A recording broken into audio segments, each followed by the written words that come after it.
नमस्कार, मैं हूं आलोक मेहता। एचएसआई में आपका स्वागत है। हमारा अनुरोध है कि आप एचएसआई देखें, लाइक करें, सब्सक्राइब करें, मित्रों को, ग्रुप्स को फॉरवर्ड करें और उनसे भी आग्रह करें कि वे भी सब्सक्राइब करें ताकि अधिकाधिक दर्शकों तक नियमित रूप से हमारी बात पहुंचे, उनकी राय, उनके कमेंट्स भी हमको मिलते रहें।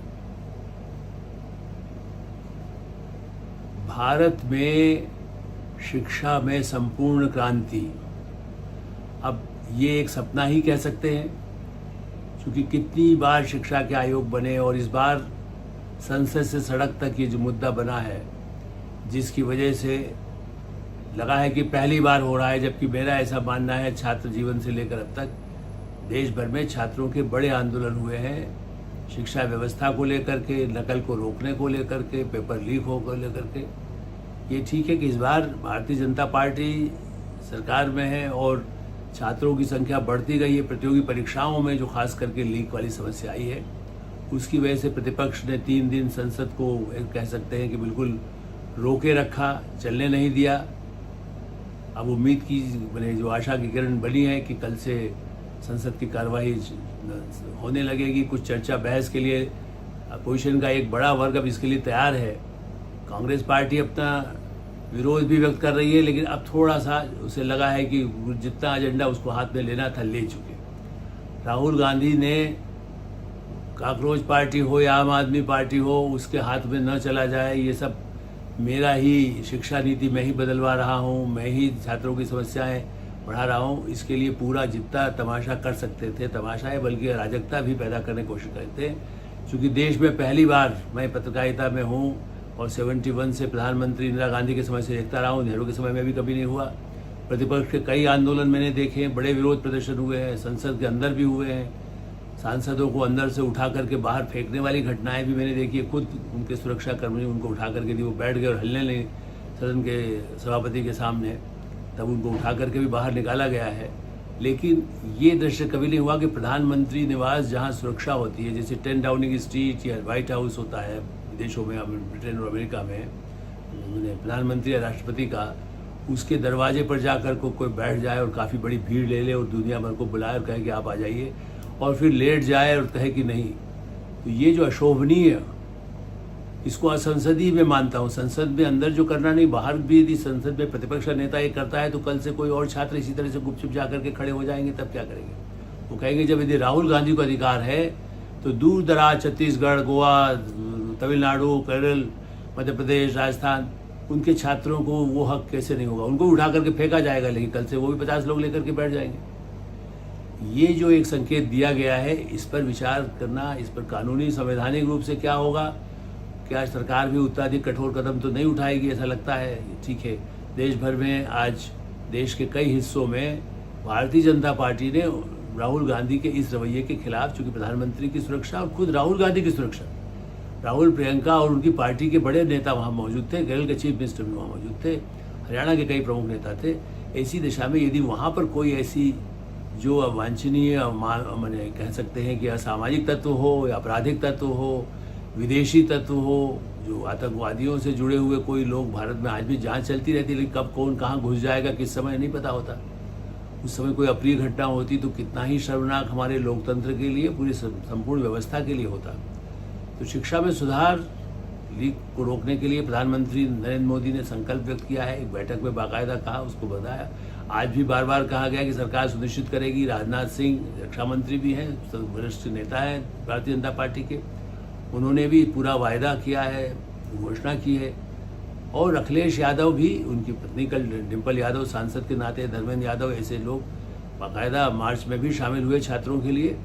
लेकिन उनका भी आग्रह है कि हमारी ये मांग है, और वो, लेकिन उस पर वो चर्चा करने पर अड़े हुए थे। तो अब लगता है कि समाजवादी पार्टी तालमेल करके कांग्रेस पार्टी को भी समझा बुझा करके, चूंकि वो साथ में चुनाव लड़ने की मंत्रणाएं करते रहे हैं, करेंगे कि नहीं साथ में चुनाव, ये तो आने वाले महीनों में दिखाई देगा, अभी तत्काल बताना कठिन है। चर्चाएं चल रही हैं, लेकिन आप जानते हैं कांग्रेस पार्टी 200 सीट मांगेगी तो क्या होगा, अभी उस पर चर्चा मैं आज नहीं करना चाहता। लेकिन हाँ, ये है कि फिलहाल आम आदमी पार्टी ने तो खुला मोर्चा करके घोषित कर दिया कि राहुल गांधी भारतीय जनता पार्टी के साथ मिलकर के ये सारा तमाशा कर रहे हैं। इसलिए आम आदमी पार्टी पूरी तरह से पंजाब में कांग्रेस से टकराने के लिए पहला उन्होंने हमला राहुल गांधी और कांग्रेस पार्टी पर कर दिया है कि वही भारतीय जनता पार्टी से मिली हुई है। अब भारतीय जनता पार्टी हमेशा कहती रही है कि भाई कांग्रेस और ये तो साथ में मिलकर रहे हैं, आम आदमी पार्टी से इतनी बार चुनाव लड़े हैं। तो लेकिन इस बार ये साफ है कि प्रतिपक्ष, कम से कम आम आदमी पार्टी है, कुछ और पार्टियां हैं, वो उस तरह से कांग्रेस के साथ राज्यों में बिल्कुल अलग रहेगी। और सबसे बड़ा चुनाव तो उत्तर प्रदेश और पंजाब का है। उस दृष्टि से उन चुनावों में विधानसभा के जो अगले वर्ष होंगे, उसकी भी भूमिका इस आंदोलन में छात्रों के कंधे पर रखकर, कांग्रेस पार्टी तो नहीं बनी है, वांगचुक ने भी पत्र लिख करके कह दिया है, कहा था वो तो वेदांता में भर्ती हो गए हैं, वेदांता में गुरुग्राम में, और उनको चूंकि हाईकोर्ट ने कह दिया कि हाँ भाई उनकी पत्नी भी चाहती है तो उनको वहाँ कर दीजिए सरकारी अस्पताल के बजाय। और उन्होंने अनशन फिर से पूरी तरह तोड़ने के लिए कहा है कि साहब कोई कार्रवाई, कोई कानूनी कार्रवाई, FIR वगैरह न की जाए जो आंदोलनकारी हैं। अभी सरकार विचार करेगी, ये एक लंबी प्रक्रिया है, लेकिन निश्चित रूप से विरोध करना अधिकार है। लेकिन जिस ढंग से विरोध पिछले 2 दिनों में हुआ है, दिल्ली में कई आंदोलन हुए हैं और देश भर में कई आंदोलन हुए हैं, लेकिन कुछ दृश्य बहुत ही खराब थे दोनों तरफ से। कांग्रेस पार्टी तो नहीं है, उसके लोग, उनमें कौन घुस गया, कौन आ गया, कौन पहले से जो कम्युनिस्ट हैं वो आ गए, कोई एक्टिविस्ट आ गए, कुछ पत्थरबाज कौन आ गए, कौन असामाजिक तत्व घुस गए, ये जांच का विषय होगा। और जो घायल हुए हैं उनके प्रति सबकी सहानुभूति है, घायलों पर। लेकिन पुलिस के भी जो कर्मचारी घायल हुए, वो इस बात का साबित है कि उनको किसी तरह से उन्होंने बल प्रयोग नहीं किया, अपनी चाहे अपने को चोट लगा ली। 50-60 से ज़्यादा अधिक कर्मचारी जो सुरक्षा के थे उनको चोट आई। इसी तरह से बड़ी संख्या में छात्रों को भी जो भगदड़ मचती है, कोई गिरा है, कहीं टूटा है, कहीं किसी को थोड़ा लाठी लगी है, किसी को थोड़ा खून आए। राहुल गांधी ने तो 1-2 बूंद खून दिखाया कि मैं खून हो गया मुझे, मैंने अपने को दिखाना जरूरी था, वो इतना जगह लेट गए, पूरा विरोध हो सकता है। आज तो उन्होंने बहुत ही दिलचस्प एक आर्गूमेंट दे दिया है कि हाँ ये पुलिस वाले ही ये मेरे कान में कह रहे थे कि सरकार को हटाना है, मुझे जब उठाने आए थे। अब तो पुलिस को लगता है कि उनके साथ पिता थी, तो उन्होंने घूंसा किसने मारा, जो उनको कान में बात ही कर रहा था तो घूंसा कैसे लग गया, ये एक आश्चर्य का विषय होगा। ये आप और हम विचार क्या करेंगे, समझ सकते हैं कि कुछ न कुछ वो मुक्केबाज रहे हैं, तो ये बहुत छोटी है कि अपने आप मुक्का कितना लगना चाहिए और कितना खून बहने से कितना नुकसान होगा वो जानते हैं। He is a good boxer, ये वो खुद भी मानते हैं, उनको सबसे बड़ा शौक है, उसकी प्रैक्टिस भी करते हैं नियमित रूप से। जैसे लोग जिम जाते हैं, वो मुक्केबाजी में माहिर हैं, और इसलिए प्रतिपक्ष के नेता के रूप में भी मुक्केबाजी करते रहते हैं। कब कौन सा पैंतरा चलेंगे देखने की बात होगी। तो राहुल की मुक्केबाजी और नरेंद्र मोदी का धैर्यपूर्वक मौन के साथ जब आवश्यकता हो एक संदेश कि हाँ युवाओं का भविष्य सुरक्षित रहेगा, उस संकल्प को क्रियान्वयन के लिए क्या कदम उठाए जाएंगे आने वाले दिनों में संसद में, उसको बारे में चर्चा होगी, उसके बाद बाहर भी चर्चा होगी। और दूसरी सबसे बड़ी बात है कि शिक्षा नीति की जो बात, यही राहुल गांधी कंफ्यूज कर रहे हैं। केवल परीक्षा में नकल होना ये यदि मुद्दा आज रहा है, तो आमूलचूल शिक्षा के लिए शिक्षा नीति नहीं बनाई गई है, उसको कितना लागू कर रहे हैं उनकी सरकारें, या उनमें और क्या सुधार की गुंजाइश होगी, इस पर भी चर्चा की उम्मीद की जाती है।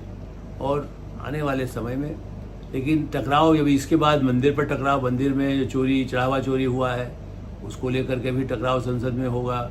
जो भी सरकार परिसीमन बिल लाने वाली है उस पर भी कांग्रेस पार्टी विरोध करेगी। तो टकराव जारी रहेगा, लेकिन फिलहाल जो संघर्ष छात्रों के नाम पर उनके कंधे पर बंदूक रखकर आज की जा रही थी, वो अब संसद में दिखाई देगी। ये ठीक है कि सड़क पर जंतर मंतर पर आंदोलन तब भी जारी रह सकता है जब तक कांग्रेस पार्टी को भी अपने जितने वायदे उनको किए गए हैं इससे वो संतुष्ट दिखाई दे और अपनी गतिविधि कांग्रेस के साथ, कांग्रेस के पक्ष में, कांग्रेस से मिल करके या आम आदमी पार्टी के साथ मिल करके या प्रतिपक्ष के साथ क्या निभाएंगे, ये आने वाले भविष्य में ही पता चल सकेगा। एडिटर साहब में हम ये विराम देते हैं। आप एडिटर साहब देखते रहें, लाइक करें, सब्सक्राइब करें, मित्रों ग्रुप्स को फॉरवर्ड करें और आपकी कोई राय हो तो अवश्य अवगत कराएं। धन्यवाद, नमस्कार।